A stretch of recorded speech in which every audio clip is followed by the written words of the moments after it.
नमस्कार दोस्तों, सरफास्ट सीरीज में आपका स्वागत है। तो आज हम आप लोग के लिए हिंदी का ये 50 इंपॉर्टेंट क्वेश्चन लेकर आ गए हैं और इसमें जितना भी क्वेश्चन है आपके एग्जाम के पॉइंट ऑफ व्यू से बहुत ही इंपॉर्टेंट क्वेश्चन है। और इसमें जितने भी क्वेश्चन हम पढ़ाने वाले हैं आप लोग इस सभी क्वेश्चन को नोट डाउन कर लीजिएगा। और जो लोग अभी हमारे चैनल पर नए हैं आप हमारे चैनल को सब्सक्राइब कर लीजिए और अपने दोस्तों में शेयर भी कर दीजिए। तो चलिए इस क्लास की शुरुआत करते हैं। तो पहला क्वेश्चन है कि हिंदी का पहला समाचार पत्र है। तो ऑप्शन में बगदूत, उदंत मार्तंड, लोकमित्र, प्रजाहित।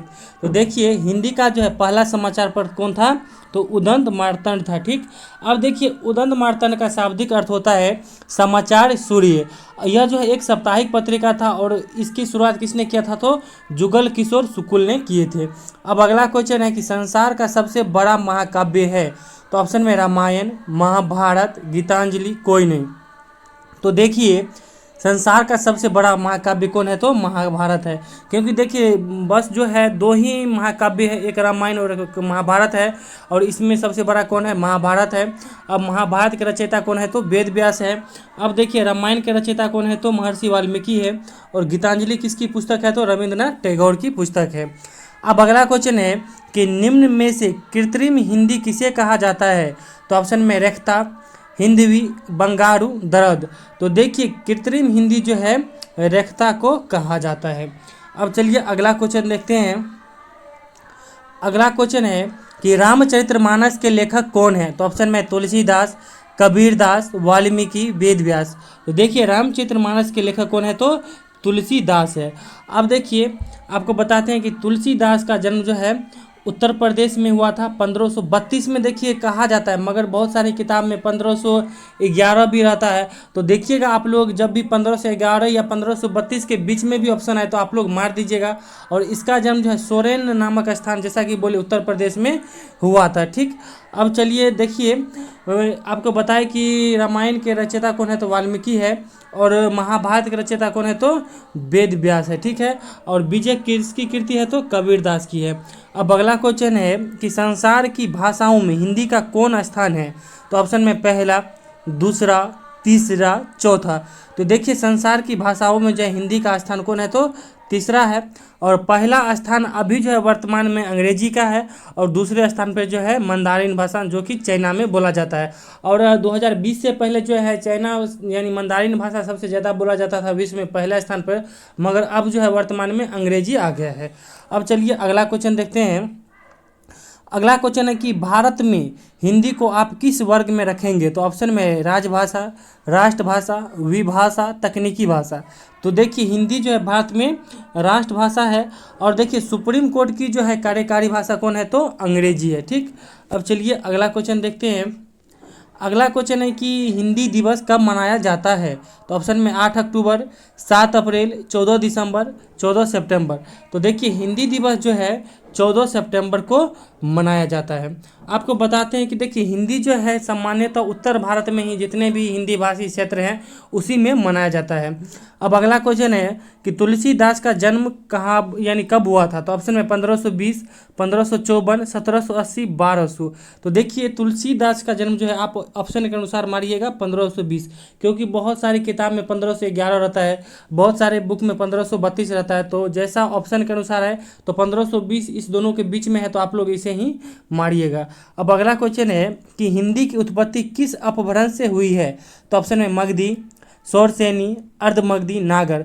तो देखिए हिंदी की उत्पत्ति जो है शौरसेनी से हुआ है। ठीक है, अब आपको बताते हैं कि देखिए हिंदी भाषा के जो है बोलियों की मूल संख्या 18 है और हिंदी भाषा के उपभाषाओं की संख्या जो है 5 है। ठीक, अब चलिए अगला क्वेश्चन देखते हैं। अगला क्वेश्चन है कि निम्न में कौन राष्ट्र कवि है। तो ऑप्शन में हरिवंश राय, तुलसीदास, रामधारी सिंह दिनकर, कोई नहीं। तो देखिए राष्ट्र कवि जो है दो ही थे, और दो कौन कौन थे, तो एक थे मैथिली शरण गुप्त और एक थे रामधारी सिंह दिनकर। इन्हीं को जो है राष्ट्र कवि माना गया है। तो ऑप्शन के अनुसार जो आपको मैथिली शरण गुप्त नहीं है तो इसका आंसर क्या हो जाएगा, रामधारी सिंह दिनकर, क्योंकि दो ही राष्ट्र कवि है, रामधारी सिंह दिनकर और मैथिली शरण गुप्त। अब अगला क्वेश्चन है कि हिंदी किस परिवार की भाषा है। तो ऑप्शन में सामी, भारोपीय, तुरानी, पापुई। तो देखिए हिंदी जो है भारोपीय परिवार की भाषा है। ठीक, और देखिए हिंदी भाषा की लिपि जो है देवनागरी है, और हिंदी की आदि जननी जो है संस्कृत भाषा कहा जाता है, यानी जो है संस्कृत भाषा से ही हिंदी का जन्म हुआ है।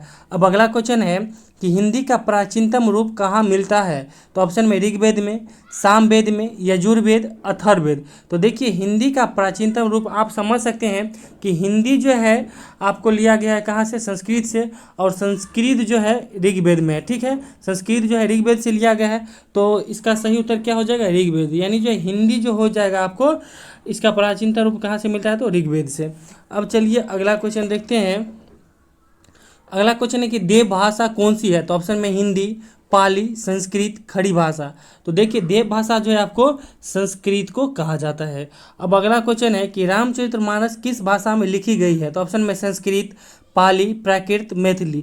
तो देखिए इसमें कोई भी ऑप्शन नहीं है, क्योंकि रामचरितमानस जो है अवधी भाषा में लिखा गया था, और रामचरितमानस के लेखक कौन है? तो तुलसीदास है। तो इसमें जो है कोई भी ऑप्शन नहीं है, इसका सही उत्तर क्या हो जाएगा? तो अवधी भाषा होगा। अब अगला क्वेश्चन देखिए, अगला क्वेश्चन है कि सबसे पहले भाषा का प्रयोग किस रूप में हुआ? तो ऑप्शन में लिखित, मौखिक, सांकेतिक, कोई नहीं।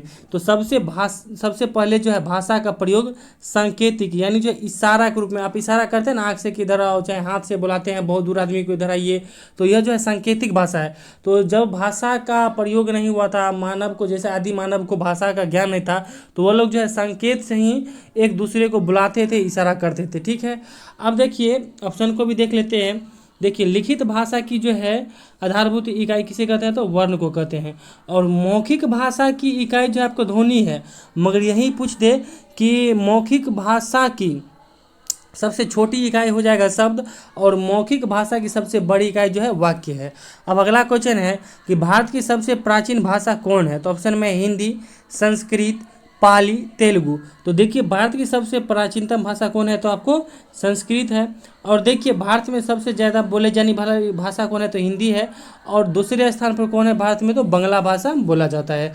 अब अगला क्वेश्चन है कि भारत में सर्वाधिक बोले जाने वाली भाषा कौन है? तो ऑप्शन में हिंदी, संस्कृत, बांग्ला, तेलुगु। जैसा कि आपको ऊपर बताए थे कि भारत में सर्वाधिक बोले जाने वाली भाषा कौन है? तो हिंदी है, और दूसरे स्थान पर कौन है? बांग्ला है। अब चलिए अगला प्रश्न देखते हैं। अगला प्रश्न है कि मौखिक भाषा की आधारभूत इकाई क्या है? तो ऑप्शन में वर्ण, ध्वनि, वाक्य, शब्द। तो देखिए मौखिक भाषा की जो है आधारभूत इकाई क्या हो जाएगा? तो ध्वनि हो जाएगा। और मौखिक भाषा की सबसे छोटी इकाई क्या हो जाएगा? शब्द, और ये शब्द हो गया। और मौखिक भाषा की सबसे बड़ी इकाई जो है वाक्य हो जाएगा। और लिखित भाषा की इकाई कौन है? तो वर्ण है। अब अगला क्वेश्चन है कि आधुनिक युग की मीरा किसे कहा जाता है? तो ऑप्शन में सरोजिनी नायडू, महादेवी वर्मा, आशापूर्णा देवी, निर्मला देवी। तो देखिए आधुनिक युग की मीरा जो है महादेवी वर्मा को कहा जाता है। और देखिए महादेवी वर्मा की कुछ पुस्तकें हैं, जैसे गिलू हो गया, मेरा परिवार, निर्जा, ये सब इनकी पुस्तकें हैं। अब चलिए अगला क्वेश्चन देखते हैं। अगला क्वेश्चन है कि किसके बचपन का नाम राम बोला था? तो ऑप्शन में तुलसीदास, सूरदास, कबीरदास, बीरबल। तो देखिए राम बोला जो है तुलसीदास के बचपन का नाम था, और इनकी कृति कौन है? तो रामचरितमानस है। और देखिए ये कबीर, ये विजय किसकी है? कबीरदास की है। और सुर सरिता जो है सूरदास की है। अब चलिए अगला क्वेश्चन देखते हैं। हिंदी साहित्य में किस कवि को कवियों का कवि कहा गया है? तो ऑप्शन में अज्ञेय जी, भवानी प्रसाद, हरिवंश राय, रमेश बहादुर सिंह। तो देखिए हिंदी साहित्य में जो है कवियों का कवि हरिवंश राय को कहा जाता है। अब अगला क्वेश्चन है कि आधुनिक युग का तुलसी किसे कहा जाता है? तो ऑप्शन में सुमित्रा नंदन पत, मैथिली शरण गुप्त, हरिवंश राय, कोई नहीं। तो देखिए आधुनिक युग का तुलसी जो है मैथिली शरण गुप्त को कहा जाता है, और यह एक राष्ट्र कवि भी हैं। अब अगला क्वेश्चन देखते हैं। अगला क्वेश्चन है कि भाषा का संबंध संविधान के किस अनुसूची से है? तो ऑप्शन में 10वीं, 9वीं, 8वीं, 7वीं। तो देखिए भाषा का संबंध जो है संविधान के किस अनुसूची से है? तो 8वीं अनुसूची से है। देखिए आपको बताते हैं कि भारतीय संविधान में कितने भाषाओं को मानता है? तो 22 भाषाओं को मान्यता प्राप्त है। अब अगला क्वेश्चन है कि हिंदी कौन सी भाषा का शब्द है? तो ऑप्शन में संस्कृत, फारसी, उर्दू, पाली। तो देखिए हिंदी जो है संस्कृत भाषा का शब्द है। अब चलिए अगला क्वेश्चन देखते हैं। अगला क्वेश्चन है कि भाषाई आधार पर सबसे पहले किस राज्य का गठन हुआ? तो ऑप्शन में बिहार, पंजाब, राजस्थान, आंध्र प्रदेश। तो देखिए भाषाई आधार का जो है सबसे पहले 1953 में किस राज्य का मान्यता प्राप्त मिला था, तो आंध्र प्रदेश को मिला था।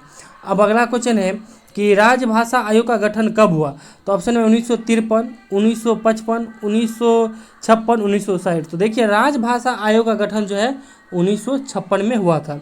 अब अगला क्वेश्चन है कि वर्तमान में 8वीं अनुसूची में कितनी भाषा है, तो ऑप्शन में 12, 16, 18, 22। तो देखिए वर्तमान में 8वीं अनुसूची में कितनी भाषा है, तो 22 भाषाओं की चर्चा है। अब अगला क्वेश्चन है कि पंजाबी किस लिपि में लिखा जाता है, तो ऑप्शन में देवनागरी, गुरुमुखी, रोमन, फारसी।